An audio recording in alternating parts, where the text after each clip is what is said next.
Halo Tribuners, kali ini aku Oktiarani lagi ada di Balai Kota Bogor. Hari ini kita akan mengetahui bagaimana kondisi Kota Bogor saat ini. Dan aku bakalan ngajak Tribuners buat main-main ke dalam sekaligus ada wawancara bersama sosok penting di dalamnya. Yuk ikutin aku.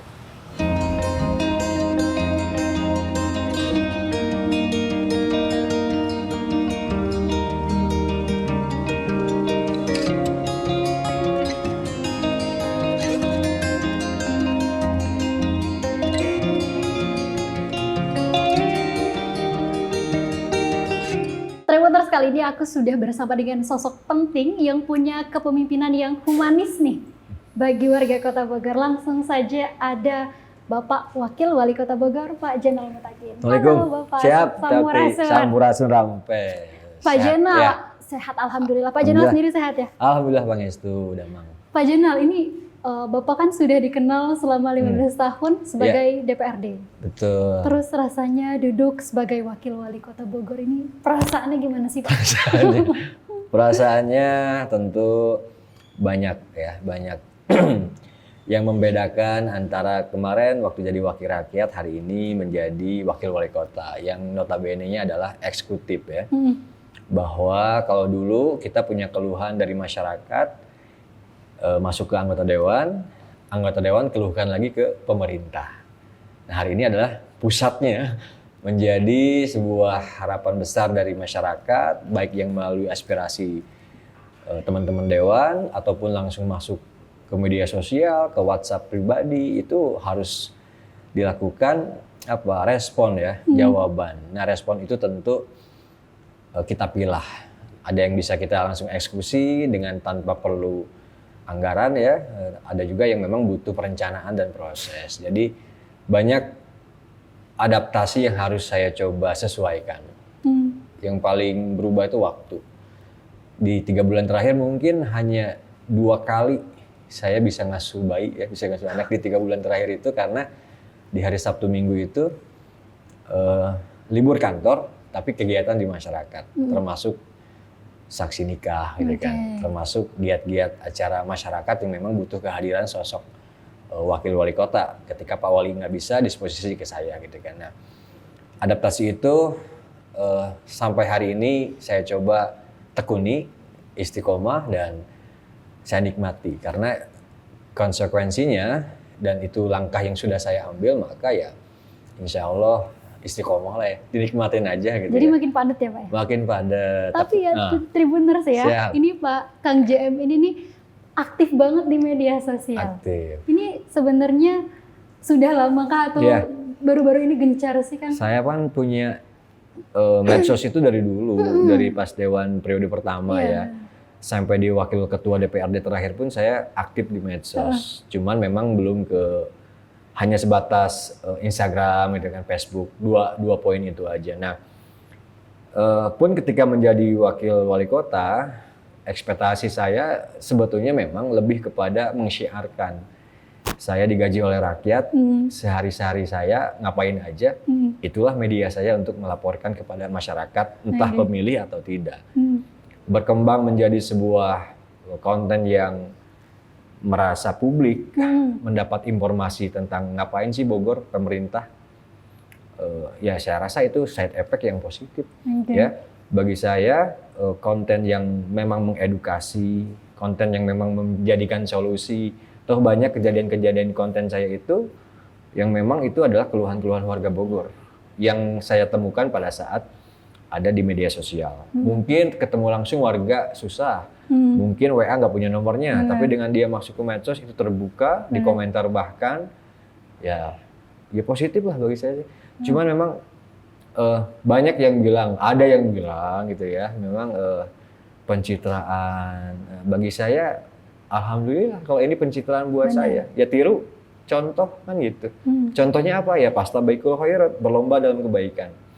Artinya yang lu sajikan dalam konten itu adalah itu yang diharapkan oleh publik.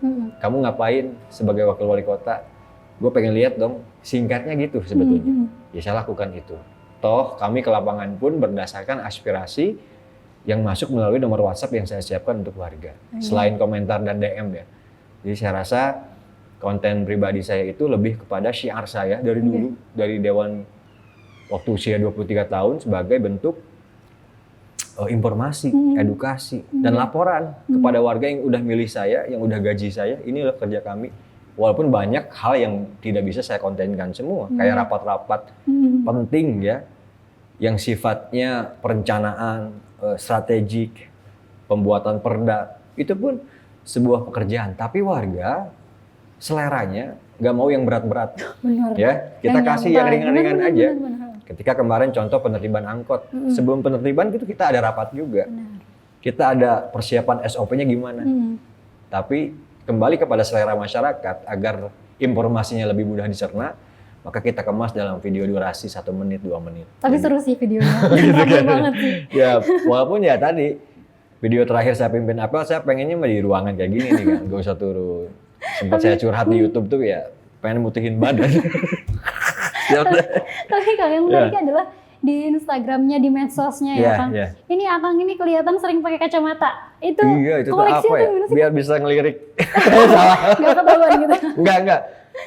Nggak tahu ya, dari dulu memang sebetulnya jadi kebiasaan dan menurut saya lebih lebih adem aja ngeliat dunia kan. Karena kalau silau tuh kayak serab aja. Serab apa silau ya. Tapi bagi saya sih pantas atau tidak dan sopan atau tidak itu udah kebiasaan saya dari dulu, dan saya merasa nyaman melaksanakan aktivitas ketika berkacamata. Benar. Bukan untuk hal yang negatif, tapi saya merasa nyaman ketika di lapangan berkacamata, nggak silau. Walaupun momen tertentu ketemu orang tua, ngobrol dalam ruangan, wawancara media tetap saya buka, menghargai attitude ya. Jadi jangan sampai salah persepsi, wah balagu sombong, itu memang kenyamanan saya ketika melaksanakan tugas-tugas di lapangan. Dan jadi ciri khas sih sebenarnya. Ciri khas bener. Bahkan ada warga yang moto bikin lukisan lah gitu kan. Saya menggunakan kacamata itu. Lukisan ya. Satu gitu, lagi kan, yang menarik nih di Instagramnya adalah motornya. Oke. Nah ini nih koleksinya boleh dong desain ke Tribun sedikit nih Kang. Ya, hobi dari dulu. Jadi nyicil. Dulu waktu saya satpam tuh selalu, karena restoran saya tempat kerja itu pinggir Jalan Raya Pajajaran, maka setiap malam hari ketika saya merenung dan sedang jaga restoran, beberapa motor lewat. Jadi ada motor-motor yang, aduh kapan gue punya motor kayak gitu, kapan? Itu terlintas. Mau mungkin ngehayal dah lu. Jadi jawab diri sendiri atas pertanyaan sendiri. Tapi ya itulah nabung ya. Akhirnya bisa kebeli motor yang saya hobi, motor trail, trabas gitu kan. Terus Vespa juga gitu kan. Emang koleksi ya Kang di rumah juga? Suka aja gitu. Jadi ya itu pun kadang jarang kepake juga ya. Mungkin sebulan sekali atau saat-saat tertentu. Tapi ya sekaligus investasi lah gitu ya. Daripada habis terpunggung, mending lebih baik kena barang gitu kan. Dan itu menurut saya hobi itu wajib dilakukan oleh setiap orang. Sesibuk apapun. Karena itulah recovery seseorang ketika sudah lelah, capek, maka salurkan ke hobi kalian. Kalau nggak gitu sakit. Gitu teh. Biar lebih santai, kita pindah ke sofa, boleh ya? Jadi kita terlalu tegang kayaknya ini. Oke, biar lebih rileks. Ini ruang Wakil Wali Kota Bogor, silakan teh. Kang Jenal, ini kan ruangannya ini cukup nyaman nih, bahkan nyaman banget nih bagi waktu sendiri ini. Sering di ruangan atau lebih sering di lapangan sih? 3 bulan terakhir mungkin di lapangan ya. Di ruangan tuh lebih ke rapat ketika ada hal yang harus kita bahas dengan dinas, baru saya di ruangan. Bisa kehitung lah kalau di ruangan ya. Tapi kadang beberapa kali juga pernah tidur di sofa ini ya. Saking kemalaman di lapangan ketika waktu bulan puasa ya, sidak miras, bongkar reklamu itu nyampe jam 3 pagi.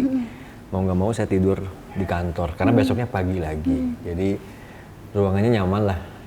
Cuman jam ini kadang-kadang bunyinya angker. Enggak lah, kidding lah, bercanda ya. Tapi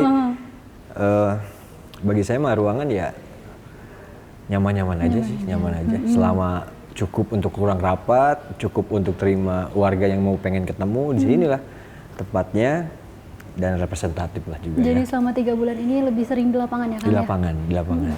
Tapi mudah-mudahan kedepannya seringnya di ruangan. situasional. Nah Kang, gitu, ini selama 3 bulan memimpin sebagai Wakil Wali Kota Bogor ini, apa sih yang ditemuin? Ada nggak sih yang di luar ekspektasi sebelumnya Kang? Ada. Apa tuh Pak? Pengamen naik kelas. Oh, oke. Oke, jadi ya kalau mungkin Bogor pertama kali se-Indonesia mungkin terlalu sombong ya. Tapi saya melihat bahwa hari ini pengamen jalanan di Kota Bogor, kita angkat derajatnya menjadi musisi Kota Bogor. Oke. Tadinya dia ngamen di jalan, dikejar-kejar petugas, mengganggu warga yang naik angkot, orang-orang ketakutan, mulutnya bau alkohol. Hari ini kita bina, kita seleksi, dan hasilnya di alun-alun sudah ada 4 spot yang mereka mengamen stay setiap hari bergantian. Dan prosesnya nggak singkat ya. Kemarin kita audisi, syaratnya juga jangan minum alkohol. Itu jadi bahan salah satu pertimbangan ketika dia mau kita bina dan kita angkat derajatnya. Itu yang menurut saya kita tidak hanya melarang mereka mengamen, mengais rezeki, tapi justru kita carikan solusi dan tempat yang lebih layak untuk mereka mencari nafkah. Jadi salah satu Bogor anti premanisme, breakdownnya salah satunya adalah pengamen yang selama ini ada oknum pengamen yang mungkin meresahkan masyarakat, dan akhirnya semua kita kita tertibkan dan kita bina, kita angkat derajatnya. Dari 400 pengamen yang terjerat razia, hanya 200-an mungkin yang bisa nyanyi, yang layak didengar. Ya, seleksinya ya nggak seketat banget lah, karena memang saya sendiri yang seleksi. Oh iya. Kan saya vokalis. Tribuners. Jadi di Taman Ekspresi dari 17 grup itu ya saya nyaman mendengarkannya, bahkan mereka rapih memainkan alat musiknya, sudah seirama antar satu sama lain pemain, dan akhirnya semua lolos layak untuk main di taman. Dan terakhir kita undang Cafe Resto. Mereka siap membantu pemerintah dalam program pengamen naik kelas ini, dalam upaya Bogor untuk melindungi masyarakat, nyaman, tertib, wisatawan pun merasa tidak terganggu. Maka Resto Cafe setuju dengan syarat mereka ingin lihat penampilan dari 17 grup itu. Kapan waktunya? Hari jadi Bogor besok kita adakan festival khusus anak jalanan yang dihadiri oleh resto dan kafe, sekaligus itu adalah seleksi bagi mereka.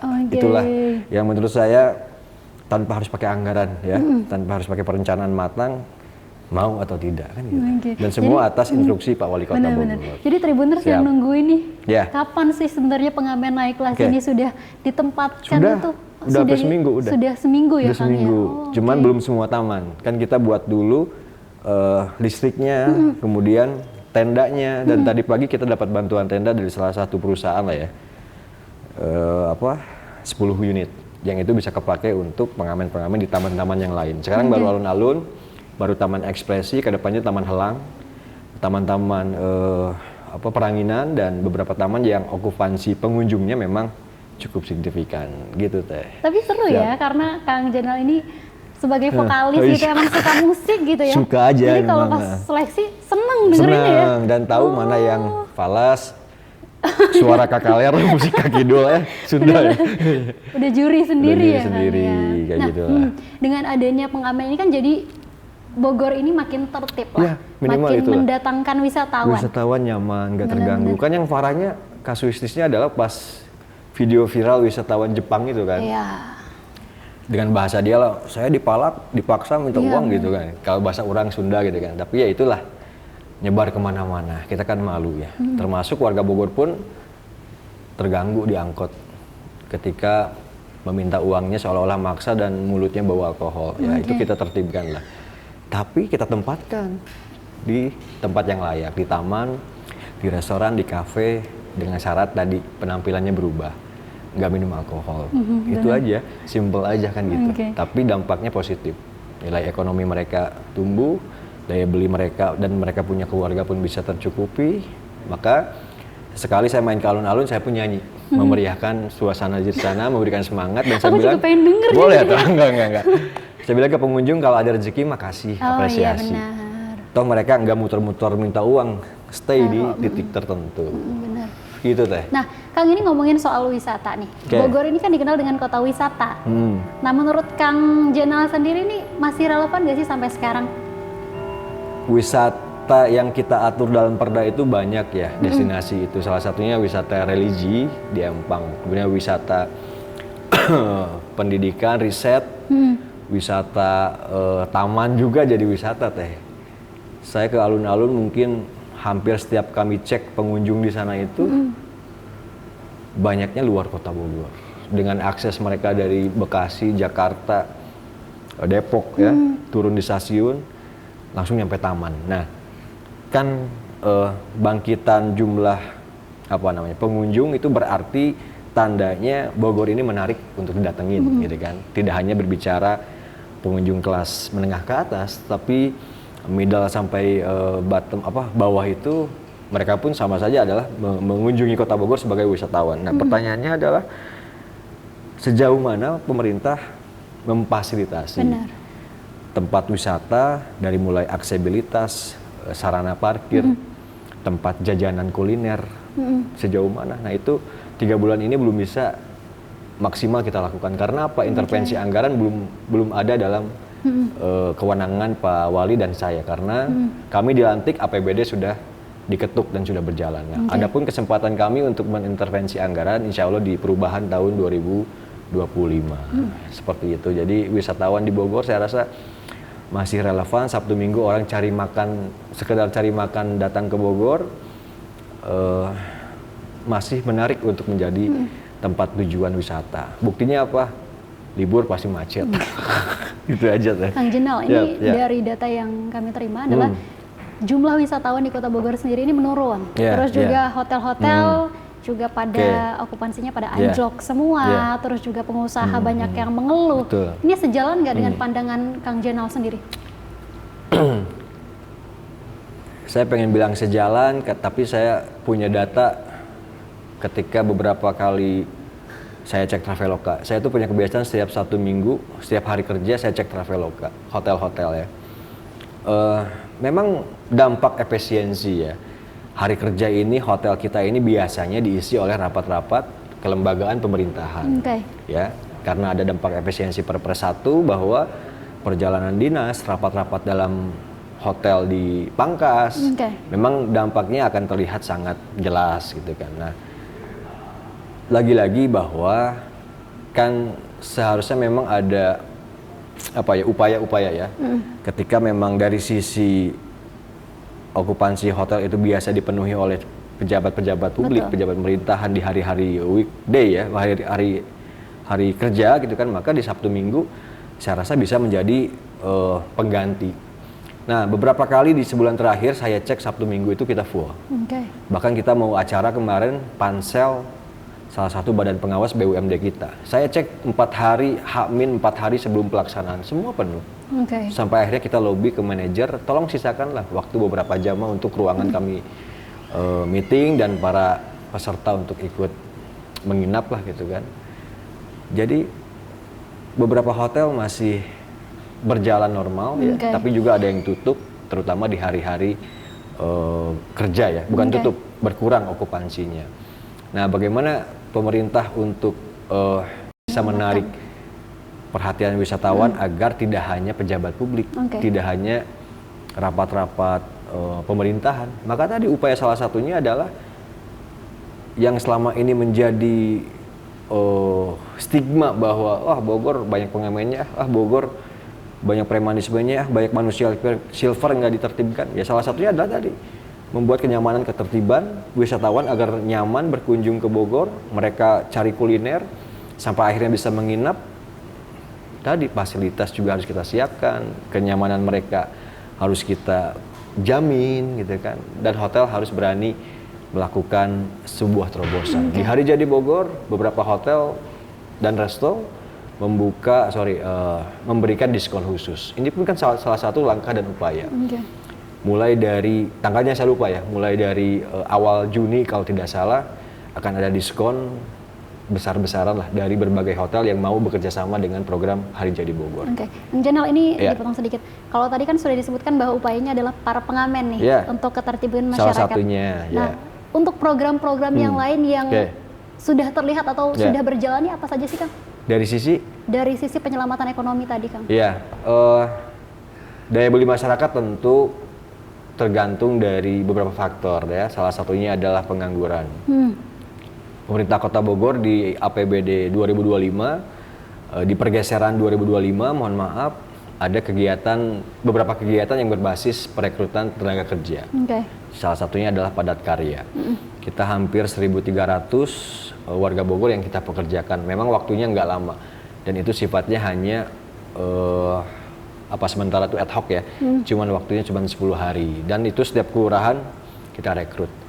Nah, bagaimana ketika daya beli masyarakat dan perekonomian ini kita anggap sebagai penunjang ya, bahwa Bogor agar lebih bangkit lagi, ekonomi meningkat lagi. Salah satunya adalah lapangan pekerjaan. Itu murni, itu sangat poin yang paling penting dalam kehidupan manusia adalah penghasilan. Bagaimana dia bisa daya belinya naik, bisa membelanjakan uangnya ke perekonomian yang muter di Kota Bogor, sementara diri pribadinya, keluarganya tidak memiliki penghasilan. Kita rekrut 1.300 tenaga kerja dan perubahan besok 2025 kita rekrut lagi 1.300. Itu disalurkannya kemana, Kang? Di kelurahan masing-masing. Oh, di kelurahan masing-masing. Kita pekerjakan di kelurahan masing-masing, menjaga lingkungan kebersihan, menjaga fokusnya sih kebersihan, karena biar sama dengan tema Hari Jadi Bogor hari ini, Raksa Jaga Dita, menjaga lingkungan, insya Allah untuk kesejahteraan kita, gitu kan. Memang korelasinya nggak langsung punya pekerjaan padat karya terus perekonomian meningkat, tidaklah, butuh proses dan hierarki tahapan yang terukur ya. Maka di 3 bulan ini belum ada intervensi anggaran yang saklek lah kasarnya gitu kan untuk bisa lakukan terhadap Kota Bogor karena kami dilantik setelah anggaran ini berjalan. Apa yang bisa kita lakukan? Ya memang hal-hal yang tanpa harus menggunakan anggaran. Penertiban kemacetan, sampah, itu pun prioritas. Estetika kota sepanjang istana, seputar istana dan tamu negara, itu pun prioritas. Bahkan atensi Pak Presiden. Kang, ini kita balik lagi ke soal ekonomi, terutama di hotel nih. Kan kita tahu sendiri banyak hotel yang tutup. Dan juga banyak juga hotel-hotel yang bahkan tidak membayarkan THR. Ini ada nggak sih bantuan dari pemerintah atau bagaimana pemerintah melihatnya, Kang? Pada saat COVID dulu ada ya, pusat tapi ya, bantuan untuk pelaku ekonomi pariwisata. Tapi lagi-lagi waktu itu ada sempat temuan juga ya, nggak berjalan mulus lah gitu kan. Nah kalau Kota Bogor memang tadi sih lebih kepada daya tarik mungkin ya, daya tarik wisatawan yang bisa kita jual apa dulu nih Kota Bogor sehingga mereka stay di sini tidak hanya makan tapi bisa menginap. Kebun Raya hari ini salah satu contoh, tapi lagi-lagi parkirnya pun tidak memadai. Maka ke depan Plaza Bogor ini konsepnya adalah dalam musrembang kemarin yang Pak Wali sampaikan, kita akan buat park and ride yang terintegrasi, jembatan penyeberangan langsung masuk ke Kebun Raya. Jadi parkirnya di Plaza Bogor, di sana ada UMKM Bogor, pelaku usaha UMKM Bogor, parkirnya di situ dan mereka nyebrang melalui entah flyover atau underpass ya, langsung masuk ke Kebun Raya. Nah, diharapkan kan wisatawan ini tidak hanya belanja makan lalu pulang. Menginap. Maka tadi bukan ekspansi, terobosan dan inovasinya hotel ya harus ada diskon, harus ada sebuah promo paket misalkan dengan menginap 1 malam di Bogor di hotel tertentu, maka akan mendapatkan city tour Kebun Raya. Kemudian mungkin puncak masuk juga Bogor lah, bisa kita jadikan salah satu referensi. Kemudian dapat souvenir roti unyil misalkan. Jadi harus ada inovasi khusus juga dari hotel masing-masing. Nah sampai detik ini memang kami pemerintah belum melakukan audiensi dengan PHRI. Apa yang ada dalam benak mereka untuk ya sama-sama menjaga lah agar ekonomi kita bangkit lagi di tengah regulasi tentang efisiensi. Tapi saya sih percaya ya bahwa kunjungan kedatangan wisatawannya sudah ada, ketertarikan untuk datang ke Bogornya sudah ada, dengan tujuan tadi makan, kuliner atau kebun raya, mencari informasi, pengetahuan, riset. Nah, tinggal kita bagaimana membuat orang itu untuk nginep. Maka tadi buat paket yang memang orang itu nggak bisa city tour dalam sehari, maka dipaksa harus nginep. Maka tadi hotel menyiapkan voucher paket yang ketika menginep ada edukasinya, ada city tournya, ada perjalanan ke tempat-tempat olehnya. Jadi semakin worth it begitu ya, Kang? Dan kita punya Uncal, mobil Uncal. Betul. Ada 2 unit pakai aja lah silakan kan gitu, nggak perlu sewa ribet gimana, udah hotel kalau mau kerjasama pakai aja. Saya yakin mau mereka pengunjung hotel naik Uncal keliling Bogor.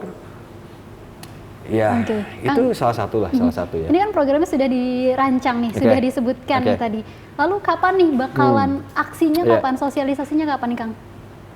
Kalau teman-teman PHRI mendesak pemerintah ya untuk segera melakukan kolaborasi yang strategis untuk perkembangan ekonomi, saya rasa kami siap secepatnya lah ya, secepatnya dengan catatan tadi ketika itu membutuhkan sebuah anggaran maka harus menunggu anggaran perubahan. Tapi ketika berbagai macam inovasi tadi hanya bisa dengan kita koordinasikan, komunikasikan, saya rasa secepatnya enggak. Kita menunggu PHRI untuk melakukan audiensi ke pemerintah, kita diskusi bersama pelaku ekonomi usaha, tidak hanya Dinas Pariwisata, tapi ada UMKM juga, Dishub juga kita libatkan, Satpol PP juga kita libatkan, mungkin para pengusaha pun punya curhat yang memang belum tersampaikan atau belum kita coba sentuh dan kita carikan solusi.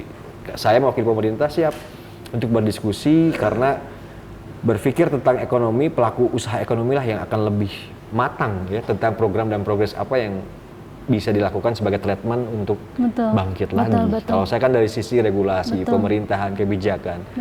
Tapi tentu masukan dari mereka mungkin akan lebih cemerlang. Betul. Gitu kurang lebih. Nah, Kang ini sebentar lagi HJB nih. Siap. Nah ini kan banyak event ya. Ini salah satu untuk menarik para pengunjung yang tadi yang berwisatawan terus juga menginap gitu ya Kang. Apakah sudah terlihat nih Kang akan ada berapa persen begitu Kang? Ya, sosialisasinya harus kita gencarkan. Maka salah satunya saya lah gitu yang memiliki medsos. Saya juga akan coba maksimalkan medsos saya untuk mensosialisasikan program-program Hari Jadi Bogor. Rangkaiannya memang banyak gitu kan, salah satunya juga ada lomba FYP konten kreator ya, itu akan kami angkat biar memang ulang tahun Bogor ini seremoni dan kebanggaannya tidak hanya segelintir orang, tapi masyarakat kalangan bawah, konten kreator, ekonomi kreatif bisa terlibat, entah terlibat dalam kegiatannya atau justru ikut dalam sebagai peserta lomba konten kreator. Makanya ada lomba FYP itu ya kan ya? Oh iya betul. FYP. FYP. FYP. Maaf guys. Siap. Ya itu banyak. Termasuk tadi festival bisnis jalanan, terus mulung sampah. Yang itu akan kita nilai nanti. Kemudian helaran mah udah setiap tahun rutin. Yang tadi diskon hotel. Yang kami belum tahu nih data hotel mana saja yang siap bersinergi dan kita akan publish semua potensi media sosial, cetak atau online kita akan publish. Ketika ada programnya misalkan tadi diskon hotel, kita sampaikan hotel A, B, C, D. Programnya FYP kita sampaikan mekanismenya, hadiahnya, syaratnya apa, seperti apa dan lain-lain. Gitu tuh ya. Kang, dari tadi nih Kang Jenderal ini menyebutkan soal anggaran. Nah, kita tahu sendiri anggarannya pemerintah Kota Bogor ini ada sekitar 2,9 triliun? Enggak nyampe. 2,3 lah ya. 2,3? Oh, nah ini 2,3 ini sudah terpakai belum sih Kang? Udah berjalan, kan diketuknya itu di November 2024. Udah berjalan, sebagian besar visi misi dari Jenal itu lebih kepada keberlanjutan yang sudah ada. Dari sisi pendidikan mungkin ya, Bogor Cerdas. Tahun 2025 sudah kita anggarkan, karena waktu itu saya masih di DPRD. Kita anggarkan untuk pemberian subsidi pendidikan penebusan ijazah, 4 miliar. Bantuan mahasiswa tidak mampu berprestasi 1,1 miliar. Penambahan SMP negeri ada 2 unit di Bogor Utara dan Bogor Timur tahun ini selesai dan sudah mulai beroperasional insya Allah di PPDB 2025. Pemberian BOS itu rutin setiap tahun. Jadi intervensi anggaran 2025 apakah sudah dianggarkan? Sudah berjalan, termasuk BPJS PBI, termasuk perubahan besok nanti baru kita lebih maksimal memasukkan program-program janji politik di perubahan 2025. Apa contohnya? Penambahan unit ambulans setiap kecamatan, penambahan peserta PBI masyarakat tidak mampu, kemudian penambahan peralatan ICU di RSUD Bogor dan apalagi kesehatan. kurang lebih itulah. Kalau di breakdown memang banyak ya anggaran yang memang kita coba bagi dalam 4 visi misi.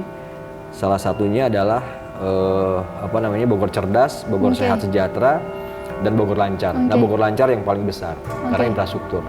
Teh. Ini nih yang sering ganggu saya kalau malam. Sedikit ya gitu ya. Iya, pernah kan tidur di sini hampir beberapa kali di sini kan, begitu denger jam langsung manggil staff, udah sini tidur bareng. Serem bagaimana sih kan?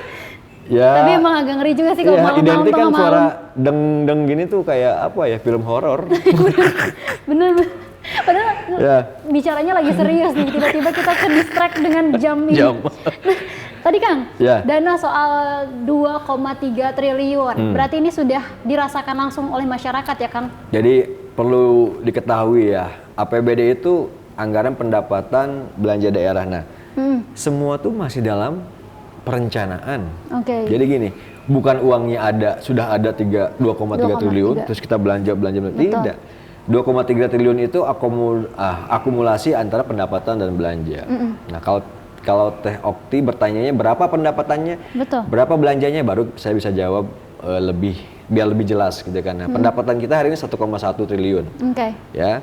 Berasal dari mana? Pajak, retribusi, lain-lain daerah yang sah, BUMD, aset yang disewakan, totalnya 1,1. Nah, lalu berapa belanjanya? Belanjanya hampir 2,3 kurangi 1,1 berapa, Van? 1,2. Ya, itu belanjanya. Nah, bagaimana ngaturnya setiap tahun? Ketika memang uangnya belum masuk semua, ya tadi nunggu pajak masuk, baru kita belanja. Nunggu retribusi masuk, baru kita belanja. Jadi bukan berarti uangnya ada 2,3, kita tinggal belanjain aja, enggak gitu. Konsepnya enggak gitu. Jadi uang masuk kita belanja, uang masuk kita belanja. Nah, mana yang diduluin? Ya yang prioritas. BPJS, itu kan nggak bisa ditunda-tunda. Jaminan kesehatan mereka, ketika urgen dan darurat mereka sakit, maka BPJS mah harus tetap terbayarkan kan gitu. Pendidikan, BOS, PIP, ijazah tertunggak, itu pun prioritas. Yang besar juga ada tadi infrastruktur. 2025 perubahan tahun ini kita lebih menata estetika kota. Bogor lancar ini betul-betul akan kita coba breakdown menjadi sebuah kota yang dari sisi infrastruktur, penataan transportasi, kemudian marka jalan, lampu-lampu pengamanan, CCTV, itu sangat besar. Karena alihan dari perjalanan dinas dan rapat-rapat di hotel tadi, kita alihkan ke infrastruktur. Sebagian besar ya, sebagian besar. Mudah-mudahan dampaknya terasa di akhir tahun. Karena sudah banyak intervensi anggaran di sana. Gitu. Nah, ngomongin soal pendapatan ini, ada nggak sih Kang, maksudnya investor tuh masih melirik Kota Bogor nggak sih Kang? Masih, saya lihat. Masih ya. Terutama kalau, kan gini, saya menganalisa investasi itu ada 3. Sekunder, tersier, primer. Rata-rata paling tinggi itu adalah investasi tersier. Kita dalam kurungkan hotel, restoran, mall, perumahan, apartemen, rumah sakit, ya. Maka ruang untuk seorang investor melakukan investasi tersier, tentu Pemkot Bogor harus menyediakan karpet. Nah, rencana jalan R3 tembus ke Bogor Selatan menjadi Bir, R2 tembus ke Cimapar, Bogor Inner Ring Road, itu adalah sebuah peluang besar nanti bagi pengembang-pengembang properti, perumahan, mall, karena bersebelahan dengan Sumarekon. Tinggal keluar tol. Kemudian Bogor Selatan, perumahan Rancamaya ada tol juga. Jadi Bogor Selatan memang menjadi target peningkatan ekonomi yang paling prioritas. Karena dari data kemiskinan memang paling banyak di Bogor Selatan. Karena apa? Aksesibilitasnya memang susah, kecil. Tambah kemarin bencana alam gitu kan, yang batu tulis. Jadi memang konsep bagaimana menarik investasi dan investor bagaimana tuh Kang? Harus dikembangkan jaringan jalannya, membuka ruang-ruang titik baru mereka untuk berinvestasi di Bogor. Kan tadi risetnya, temuannya tersier, di dalamnya tadi perumahan, rumah sakit, hotel, restoran, mall. Itu yang diminati selama ini Teh. Ini data ya. bukan informasi Kang Jenal, tapi data yang saya baca rata-rata di 3 tahun terakhir di Kota Bogor. Nanti Teh Okti bisa di Google juga lah tersier apa sih investasinya gitu. Betul. Jadi kita harus siapin, dan pengembangan jalan, penambahan volume jalan itu wajib. Dan sudah ada dalam rencana jangka panjang daerah pemerintah Kota Bogor yang akan kita tuntaskan siapapun wali kota sampai 2035 itu harus beres gitu. Berarti jangan ragu untuk investasi ke Kota Bogor ya, Iya. Kang, ya? Datanglah ke Bogor gitu kan. Lakukan investasi, karena apalagi kalau kita bisa berspekulasi bahwa Bogor hari ini menjadi salah satu tempat penerimaan tamu negara ya. Bahwa mungkin nanti mereka ada transit juga di hotel-hotel Bogor, butuh restoran yang lebih privasi, yang Betul. middle up atau orang-orang yang memang VIP gitu kan. Belum ada yang berani bisa membuat kajian khusus lah tentang investasi yang pasarnya sebetulnya Bogor ini udah beda dengan yang lain. Bogor ini jadi ibu kota negara. Karena apa? Tamu-tamu negara terimanya di sini selain Jakarta lah ya. Iya, betul. Maka dituntut pemerintah untuk program-programnya nggak bisa biasa aja, nggak bisa seremonial seperti tahun-tahun punten sebelumnya gitu kan. Jadi harus kita sajikan bahwa Bogor hari ini anggap ini adalah ibu kota Indonesia, karena luar negeri datang ke Indonesia di Bogor, tamu negara datang ke Indonesia diterima di Bogor.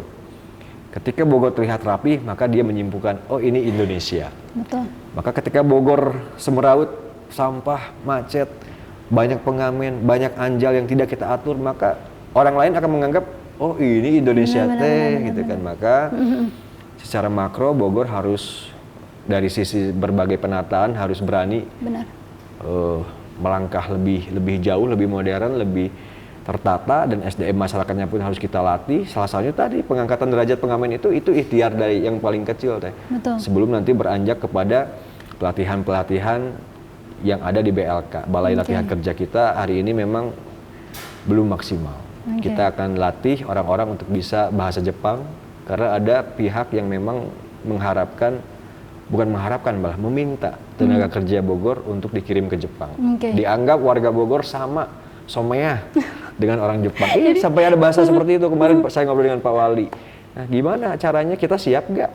BLK kita harus berani latih orang-orang bisa bahasa Jepang, latih orang-orang bisa desain grafis, desain interior, konten kreator, karena itu pasar Gen Z kita hari ini di situ. Jadi nggak hanya kotanya aja, tapi SDM-nya juga level up juga. Ya Kang, ya harus seperti itu ya. Level up, saya mau bilang level up susah gitu.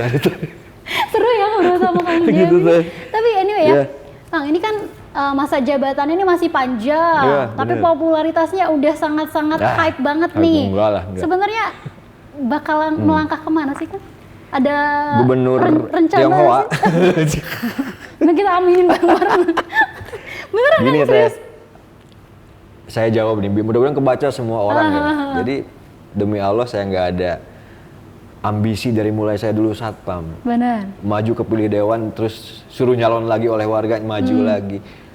Saya selalu fokus dengan jabatan hari ini, maksimalkan hari ini. Lakukan hari ini. Jangan berpikir ke depan mau ngapain, jadi apa. Besok kita mati siapa yang tahu. Jadi kadang orang yang terlalu berpikir picik ketika ada sebuah konten, ada sebuah orang yang merasa rajin kerja dianggap sebuah pencitraan, itu terlalu picik. Tanggung jawabkan diri Anda ke Allah aja masing-masing. Kan gitu. Saya sudah disumpah, digaji oleh rakyat, suruh kerja ngurus rakyat, ya udah saya lakukan. Medsos itu tadi saya sampaikan di awal bahwa itu saya laporan ke warga. Jenal, kamu ngapain? Nggak dibereng, nggak digaji. Tiap hari kamu ngapain? Laporan, singkatnya seperti itu. Walaupun nggak semua, saya mandi, saya gosok gigi, saya konten, kan nggak mungkin. Kalau tidak Okti mau nonton. Jadi dari dulu prinsip saya hari ini menjabat, hari ini maksimalin, hari ini coba lakukan yang terbaik aja untuk masyarakat. Karena kita pegawai pelayan masyarakat. Kang Jenal ini juga dekat dengan milenial nih. Ini boleh diberikan pesannya nggak sih? Semangat lah buat para Tribuners nih, buat biar lebih berkembang nih Kang. Milenial. Gen Z juga boleh sih. Ya, pada dasarnya sih memang generasi emas 2045 ya. Jadi tidak bisa ditawar, teman-teman lah nanti yang akan merasakan. 2045 itu digenap usia merdeka bangsa kita 100 tahun, teman-teman lah nanti yang akan sebagai menjadi pelaku. Nah, pertanyaannya adalah teman-teman mau jadi apa, sebagai apa dari sekarang.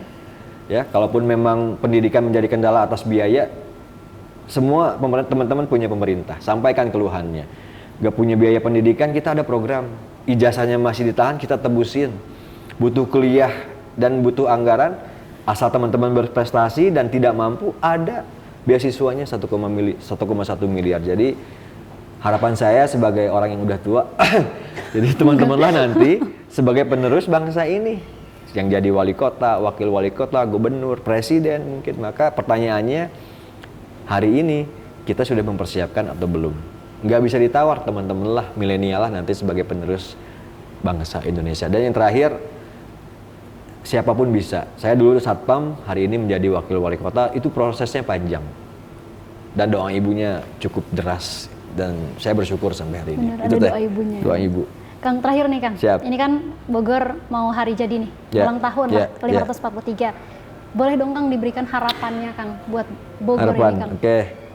Sesuai tema dan apa jargonnya lah ya, raksa jaga dita, jaga lingkungan, yang diharapkan dampaknya nanti untuk kemaslahatan, kesejahteraan, keseimbangan antara pembangunan dengan kajian lingkungan itu harus tetap menjadi prioritas.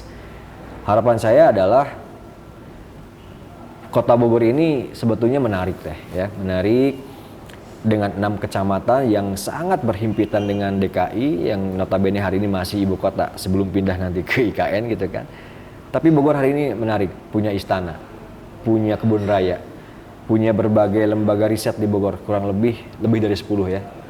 Kemudian kulinernya berbagai macam gitu kan. Jadi kalau teman-teman ingin mengembangkan bakat, mengembangkan sebuah potensi yang itu bisa menjadi nilai ekonomis, Bogor banyak sekali hal yang bisa kita gali. Kulinernya, wisata religinya ada, wisata pengetahuannya ada, wisata tentang alamnya ada ya. Jadi Bogor ini harus kita rawat, kita jaga, kita cintai oleh diri kita sendiri. Gak bisa ngarepin orang lain. Maka saya setiap ngomong depan warga, depan PKL, depan supir angkot, depan pengamen, depan siapapun, ayo jaga kota ini. Apa salahnya, apa susahnya buang sampah ke tempatnya, menegur orang yang memang melanggar aturan dan mengingatkan apa salahnya kan gitu. Jadi cintai Bogor ini, cintai kota ini agar lebih menarik lagi, lebih sejuk lagi dan lebih tertata lagi. Tanggung jawab menjaga rumah kita adalah kita semua, bukan orang lain. Iya imah orang di Bogor, maka cintai Bogor. Itu aja teh. Oke. Terima kasih lebih banyak mengajak Kang. ya. Terima kasih, semoga lebih sukses ke depannya Amin. Kang. Makasih Semoga banyak. Bogor juga lebih Mohon bagus, doanya. lebih baik. Mohon ya, doanya Kang. dan mudah-mudahan media juga seimbang memberikan informasi ya, biar sama-sama saling mengkritik tapi konstruktif. Izin. Terima kasih Kang. Sami-sami kita Lancar-lancar ya Kang kegiatannya. Kasih. Oke Tribuners, segitu saja pembahasan kita yang seru banget hari ini. Siap. Masih banyak informasi menarik lainnya hanya di Tribun News Bogor. Saya Oktiarani. Sampai jumpa. Nuhun.